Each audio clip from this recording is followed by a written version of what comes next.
As chairman of the building committee, it is with great satisfaction that we have to announce that the building construction is officially beginning. The details, as you probably know, were approved by the board, the detailed plans, last month.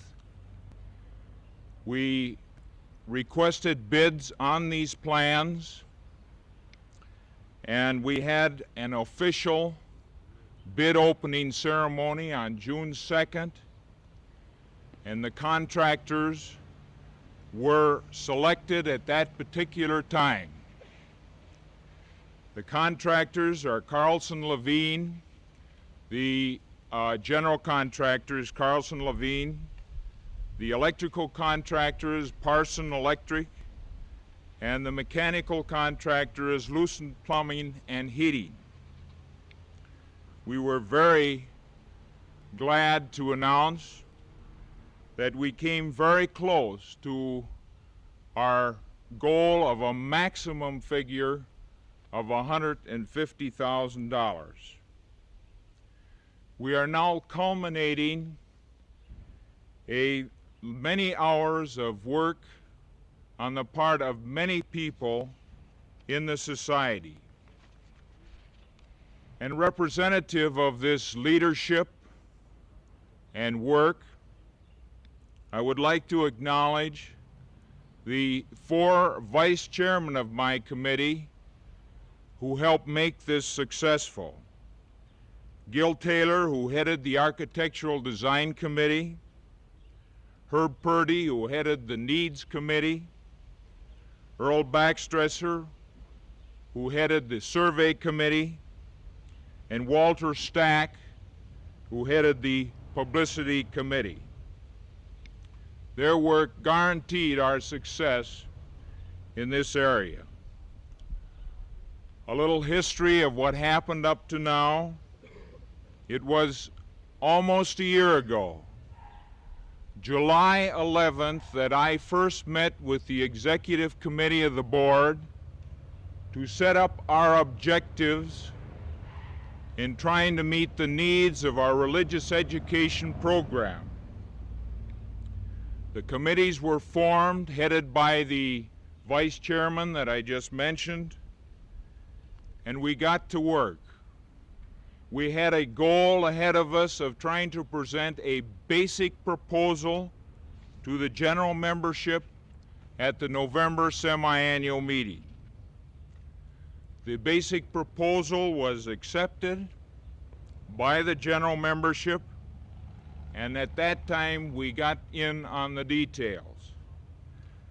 The details got a little more complicated than what we had anticipated, but we finally ironed out all of the problems, and the final proposal was presented to the board last month, and it was accepted.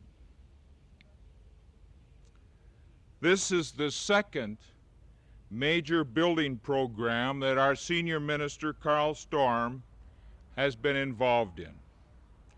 At this time, I would like to call upon Mr. Storm. Some 14 years ago, we broke ground here for the other building. As I remember, we had no groundbreaking ceremony. Exactly why, I don't know. I think that we'd worked so long and so hard, and we had so much skepticism, as a matter of fact, about building that building, wondering how we were going to pay for it, among other things. But there was also criticism about the location, inadequate parking space, and that sort of thing. Anyhow, somehow or other, the building got going without any groundbreaking ceremony. I was here, I believe it was on a Monday morning when they actually began construction. I don't know if anyone else was here at that time. I don't know if Frank Stone, the chairman of our board, was present. I have a feeling perhaps Earl Ewald was here, but I'm not certain. But be that as it may, we went through with the construction of the other building. That building represented for Unitarians a tremendous act of faith, I can assure you of that. But we've done quite well with it. We are gathered here now to add to that building. In a very real sense, we are really only finishing the original building, because when we drew up our original plans for the old building, we had a good number of added rooms for church school purposes involved in the original planning. But at the time, because of financial considerations, we had to cut back on some of the planning, with the result that we never put into effect all that we had hoped and planned for at the time. So in adding to the building now, we are really adding to the church school facilities more or less in line with what our original thinking about the matter was. Beyond that, of course, it is going to make a change from the point of view of our administrative wing, because our thinking now is that as we add on here, this will become the administrative wing for the society, and this way we will not only be nearer to the public right out on the street, but beyond that we perhaps will not track in as much dirt the length of the foyer and the corridor for Tony here to have to clean up day by day. But anyway, this again represents not only a growth in the Unitarian Society, but also another very real act of faith. And I, as a senior minister, want to express my deepest thanks to the people on the building committee and to all the people in the RE program who have not only worked hard for this edition, but have also spent many hours of real worrying about how we were going to do it. So I thank them most sincerely. I'm sure that this edition will be a tremendous aid to our overall program of the First Unitarian Society. I'd like to now call upon the chairman of our board, Keith Emery. Obviously, 1,000 Unitarians take a lot of room. They need space to spar around a little in. So we were really forced into continuing the program begun 14 years ago, partly by Margaret Thwing and her energetic propagandizers, and partly by adult forum people and so forth and so on. But we got the message, and we are in the process of beginning a new building. When we get the spades out, we'll show you how to build a new church. Thank you. I'd like to now call upon our new Assistant Minister, Carl Hultberg.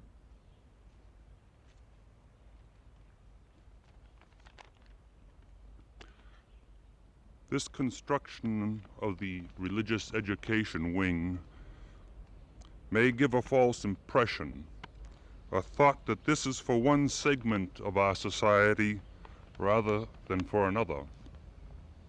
Certainly the space is primarily to accommodate the young people, but it strikes me as such an obvious fact that the members have the difficult responsibility of discovering what it is that makes our existence as a group essential, and then, in some measure, making this available to the young.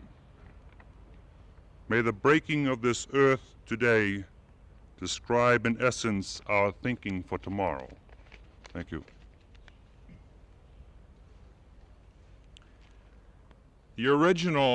The building committee for the original building program had many problems we didn't have.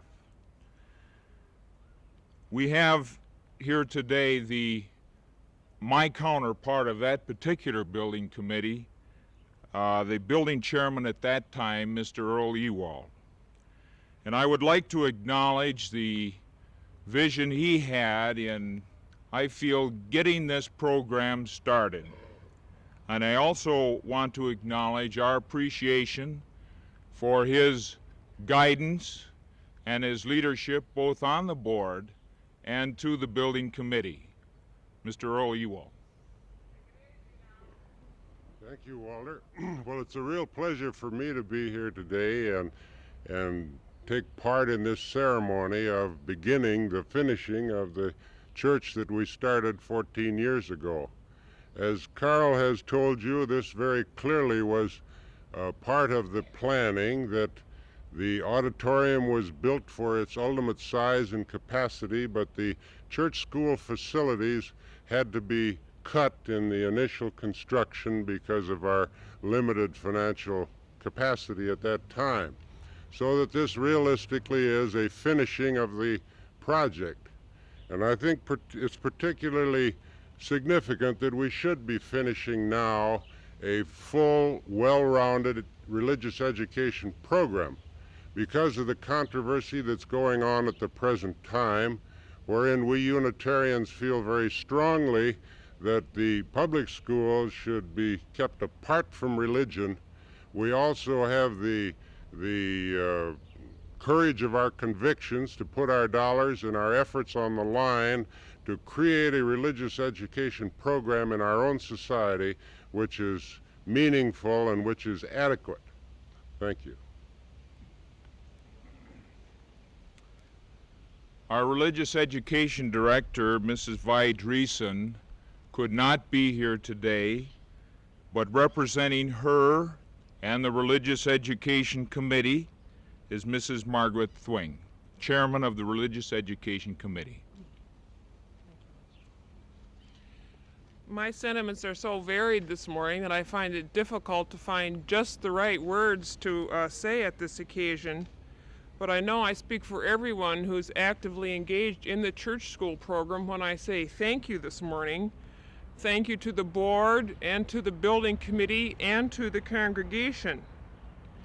And it's not only a thank you for a much needed structure, but also thank you for the degree of interest and concern that this whole effort embodies.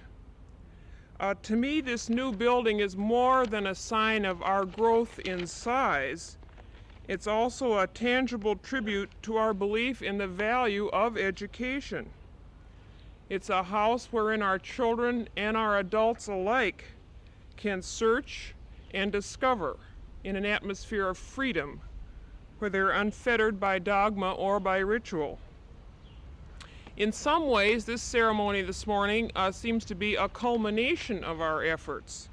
But I think that in another way, it is also the beginning of new activity for us in offering a bigger, better, and more enriching religious education program. And as these spades full of dirt are turned over this morning, I pledge the best efforts of the Religious Education Committee toward providing a program that will be worthy of this grand new structure. I do have a few words here from Mrs. Dreesen, who was not able to be here this morning and would have liked very much to be, and I will read these words to you. I am indeed sorry to miss such a memorable occasion as the groundbreaking for our enlarged church building, an event longingly awaited for many years. It is exciting to visualize a new physical dimension to our building, a changed silhouette against the city skyline. Even more exciting and inspiring is the prospect of an enriched program for our children and youth, and another milestone for everyone in the First Unitarian Society. Tomorrow has come and the people rejoice. Thank you. Now, before we have turn over the first spade of dirt, we have to know where the building is going to be in order for us to do something useful. So I'd like to call upon our architect, Mr. Newton Griffith.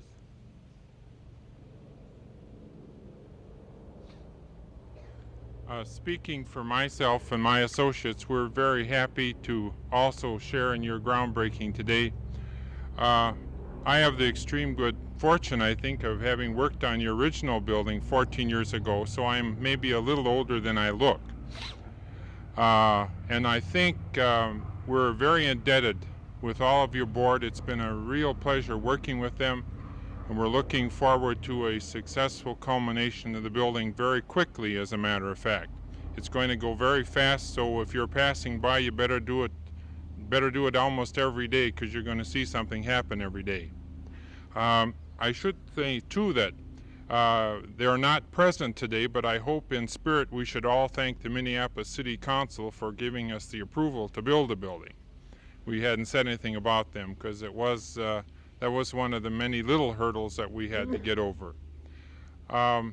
Speaking for the building, we are adding, I hope you know, about 7,000 square feet new, the largest portion of which will be the three-story addition to the back, which will double load the corridor of three stories of classrooms. And then the general office wing comes out right from this wall and from the first post there out to about where the cameras are right now. So at the moment you're all pretty much enclosed in the general office, just about. I think you should also know who your general contractor is. This is a man that's going to be responsible for putting the building up, actually constructing it, and I think he should step forward now and be recognized. It's Mr. Eric Levine, not Levine, please. And his associate, Morris Kloster. These are the men that are going to be responsible for building the building, and we know they'll do a very fine job. Thank you.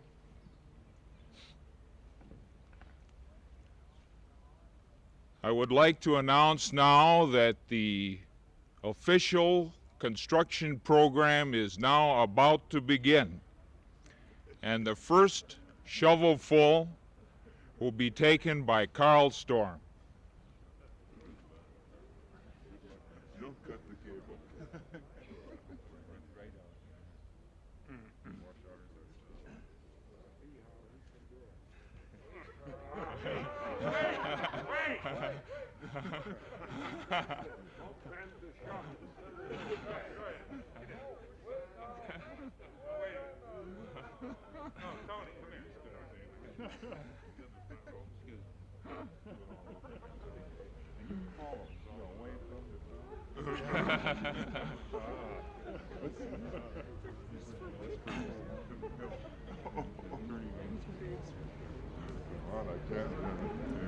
I can't rehearse this too much. It has to be spontaneous. I hope Tony's got it watered down well enough.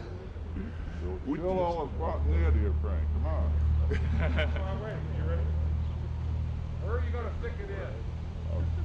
Right here. Right there. Okay, now just a second. I got to get lined up this and that. You want to start from scratch again? Whatever. Yeah, right from scratch. Now you know where that is. Right from scratch. Okay, camera. Okay. Okay, camera.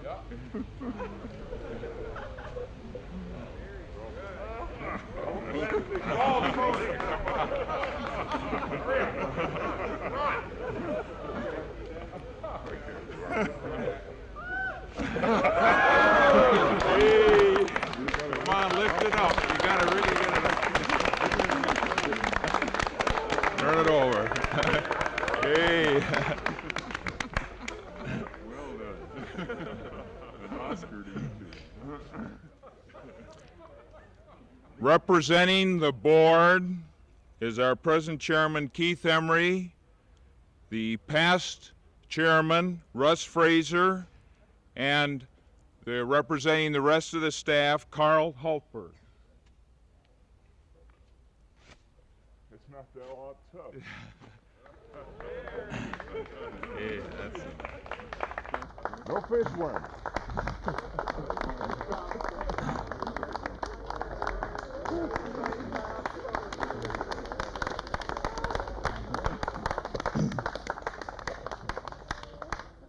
And we want to give special acknowledgement to the two men who made it possible for our regular building, the previous chairman of the building committee, Mr. Earl Ewald, and also Mr. Frank Stone, who was chairman of the board at the time that they built the original building. Come on, Frank.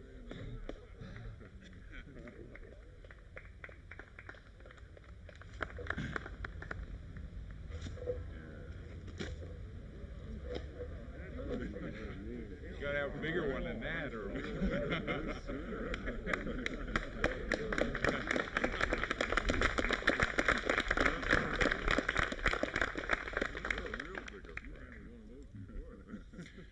Now representing the Religious Education Committee and staff, and also representing the younger group in our society, the Sunday school group, we have two children who also help out. Are they around here? Margaret? Pamela Perry and Ross Asselstein will represent our children this morning, who also will benefit so much from this new space.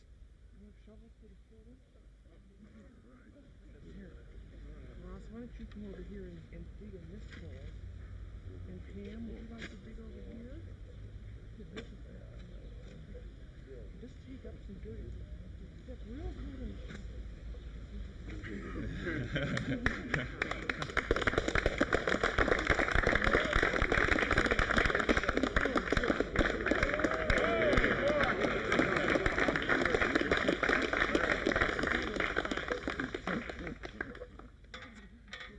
And now I think the special privilege should also go to the chairman, vice chairman of the building committee, and I'd like to have Gil Taylor, Earl Backstresser, and Herb Purdy to come out. And I also will participate in this, and you'll notice there are only 3 shovels, but there are going to be 4 people working. This represents the teamwork we had to have to get this thing going. Delegation with inadequate equipment.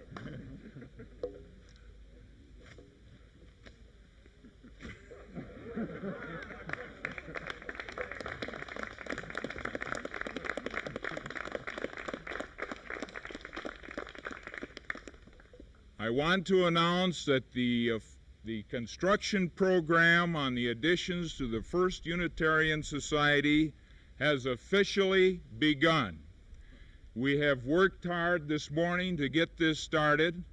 There's a lot of work ahead of us, and we should take some time out here to rest from our labors, and we will have some coffee and refreshments served on the other side of the Women's Alliance reception room. So thank you very much for coming out this morning.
Thank you.